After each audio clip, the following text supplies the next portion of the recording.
നമസ്കാരം. വൈഖരിയുടെ ചിന്താപ്രഭാതത്തിലേക്ക് ഏവർക്കും സ്വാഗതം. ഭാരതീയ സംസ്കാരത്തിൽ വിശുദ്ധിയുടെയും പാതിവ്രത്യത്തിന്റെയും പ്രതീകമായി 5 പുരാണ വനിതകളെ പ്രാതസ്മരണീയരായി നാം പറയാറുണ്ട്. അഹല്യ, ദ്രൗപദി, സീത, താര, മണ്ഡോദരി തഥാ പഞ്ചകന്യാ സ്മരെ നിത്യം പഞ്ചപാതക നാശനം എന്ന്. ഇവരെക്കുറിച്ച് സ്മരിക്കുന്നത് പോലും പഞ്ചപാതകങ്ങളെ, പാപങ്ങളെ ശമിപ്പിക്കും എന്നാണ് പറയുന്നത്. പക്ഷേ ഈ ശ്ലോകം കേൾക്കുമ്പോൾ ഏതൊരു വ്യക്തിക്കും ഒരു സംശയം രൂപപ്പെട്ടേക്കാം. പഞ്ചകന്യാ സ്മരേ നിത്യം എന്നാണ് പറയുന്നത്. ലൗകികാർത്ഥത്തിൽ അഹല്യയോ, താരയോ, ദ്രൗപദിയോ, സീതയോ, മണ്ഡോദരിയോ ഒന്നും കന്യകമാരല്ല.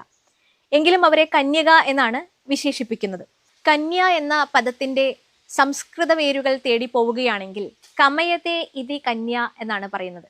സ്വയം പ്രകാശിക്കുന്നവൾ, ആരുടെയും ആശ്രയമില്ലാതെ സ്വന്തം വ്യക്തിത്വത്തെ പ്രകാശിപ്പിക്കുവാൻ കഴിയുന്നവൾ എന്നൊക്കെയാണ് ഈ പദത്തിന്റെ അർത്ഥം. ഭാരതീയ സംസ്കാരം അനുസരിച്ച് വിശുദ്ധി എന്നത് കേവലം ശരീരത്തിന്റെ മാത്രം ഭാവമല്ല, അത് ആത്മാവിന്റെയും മനസ്സിന്റെയും ഒരു തലം കൂടിയാണ്.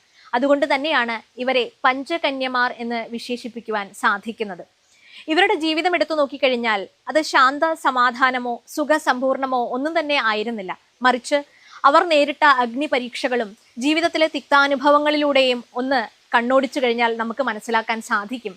ഇവർ പ്രകാശിപ്പിക്കുന്ന ധൈര്യം, നിശ്ചയദാർഢ്യം, ധർമ്മബോധം എന്നിവ വളരെ പഠന വിഷയങ്ങളാണ്.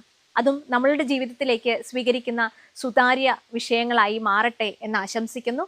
അഹല്യ, ദ്രൗപദി, സീത, താര, മണ്ഡോദരി തഥാ പഞ്ചകന്യാ സ്മരേ നിത്യം പഞ്ചപാതക നാശനം എന്ന് നമുക്കും സ്മരിക്കാം. നമസ്തേ.